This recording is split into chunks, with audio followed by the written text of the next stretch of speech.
नमस्कार। राजस्थान की तमाम फटाफट खबरों में आपका स्वागत है। खबरों के लिए आपसे निवेदन की यदि आपने राजस्थान की खबरों के लिए आपके अपने चैनल को सब्सक्राइब नहीं किया तो कृपया करके आपके अपने चैनल को सब्सक्राइब कर लें। तो क्या है आज की बड़ी खबरें। राजस्थान में महंगाई से पहले ही दम तोड़ रही आम जनता की सैलरी अब एक और झटका लगने जा रहा है। जयपुर सरस डेयरी ने सरस दूध, छाछ समेत अन्य दुग्ध उत्पादों के दाम बढ़ा दिए। डेयरी ने दूध के सभी वेरिएंट पर 2 रुपए प्रति लीटर तथा छाछ, लस्सी, दही और पनीर जैसे उत्पादों पर 2 रुपए प्रति पैक तक की बढ़ोतरी कर दी है।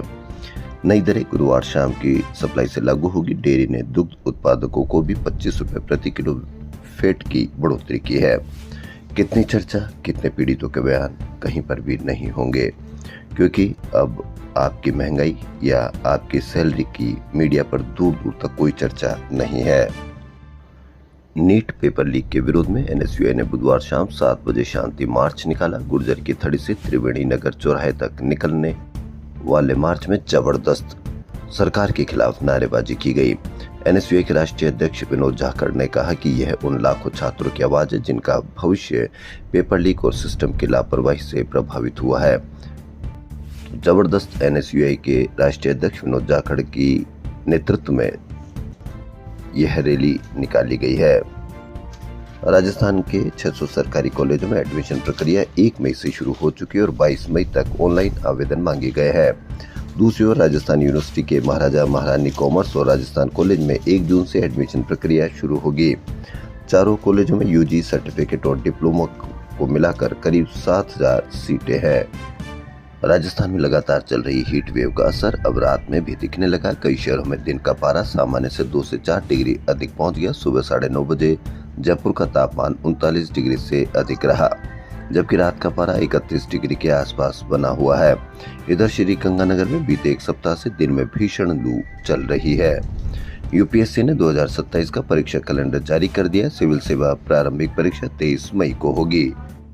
प्राइवेट हॉस्पिटलों में चल रहा आरजेएचएस योजना का बहिष्कार बुधवार को खत्म हो गया। करीब 38 दिन से प्राइवेट हॉस्पिटल्स बकाया पेमेंट व अन्य मांगों को लेकर आरजेएचएस योजना में मरीजों का इलाज नहीं कर रहे थे। इस बीच कई बार वार्ता हुई लेकिन बात नहीं बनी। बुधवार को सीएमओ से लेकर चिकित्सा विभाग तक अधिकारियों से बातचीत और सकारात्मक आश्वासन के बाद हॉस्पिटलों ने बहिष्कार खत्म कर दिया।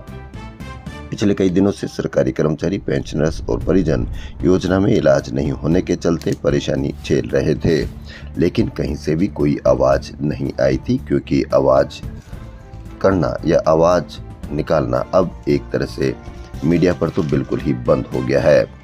44 डिग्री तापमान में खेलते खेलते 2 बहनें कार में बैठ गई और बंद हो गई। गेट नहीं खुलने से 10 मिनट में ही दोनों का दम घुट गया।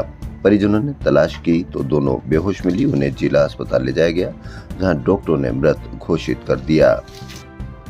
ऑनलाइन फार्मेसी के विरोध में बुधवार को दवा दुकानों की हड़ताल का जयपुर में मिला जुला असर देखने को मिला। फिल्म कॉलोनी में लगभग सभी होलसेल दवा दुकानें बंद रही, जबकि एसएमएस अस्पताल के सामने और शहर के अन्य इलाकों में अधिकांश रिटेल मेडिकल स्टोर्स खुले रहे। फिल्म कॉलोनी में 300 से अधिक दवा दुकानें और एजेंसियां, जहां से पूरे प्रदेश में दवाओं की सप्लाई होती है। जब यहां पूरे अधिक दुकानें बंद रही तो कैसे मिला जुला असर हो सकता है। राजस्थान सरकार के देवस्थान विभाग की ओर से सोमनाथ स्वाभिमान पर्व यात्रा के अंतर्गत 5 जून को जयपुर के दुर्गापुरा रेलवे स्टेशन से दोपहर करीब 3 बजे विशेष ट्रेन रवाना होगी। इसमें प्रदेश के लगभग 1000 वरिष्ठ जन द्वारका, नागेश्वर और सोमनाथ के दर्शन के लिए जाएंगे। जयपुर के सीकर रोड स्थित एक होटल में Rajasthan state roadways employees union यानी एटक विद्याधर नगर आगार शाखा का सम्मेलन आयोजित हुआ। उद्घाटन में प्रदेश अध्यक्ष एमएल यादव ने केंद्र की नीतियों और श्रम कानूनों को लेकर लेबर कोड में बदलने पर आपत्ति जताई। वर्धमान महावीर खुला विश्वविद्यालय की ओर से बुधवार को प्री डीएलएड 2026 का आयोजन किया गया। इसके लिए प्रदेश में 887 केंद्र बनाए गए थे। इन केंद्रों के परीक्षा कक्षों में 6,689 सीसीटीवी कैमरे लगाए गए थे। प्री डीएलएड ओएमआर शीट पर पहली बार विद्यार्थी की फोटो, हर पेज पर क्यूआर कोड भी लगाया गया है। राजस्थान हाईकोर्ट ने सोशल मीडिया पर मंत्री के खिलाफ कथित आपत्तिजनक टिप्पणियां करने के आरोप में निलंबित किए गए शिक्षक को राहत देते हुए निलंबन आदेश रद्द कर दिया। कोर्ट ने कहा कि किसी भी सरकारी कर्मचारी को कानून से परे जाकर कार्रवाई करने का अधिकार नहीं है और निलंबन जैसे गंभीर कदम के लिए वैधानिक आधार आवश्यक है। जस्टिस फरजंद अली में याचिकाकर्ता लाल सिंह चौहान की ओर से अधिवक्ता ने याचिका पेश की।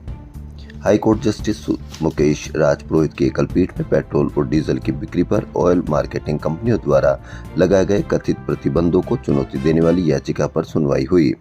हाईकोर्ट में petroleum dealers, distributors, transport welfare सहित कई अधिकारियों के खिलाफ याचिका दायर की है। पेट्रोल डीजल बिक्री सीमित करने के कंपनियों के निर्देश को चुनौती दी गई है। अगली सुनवाई 25 को है। राजस्थान की खबरों में फिलहाल इतना ही। धन्यवाद।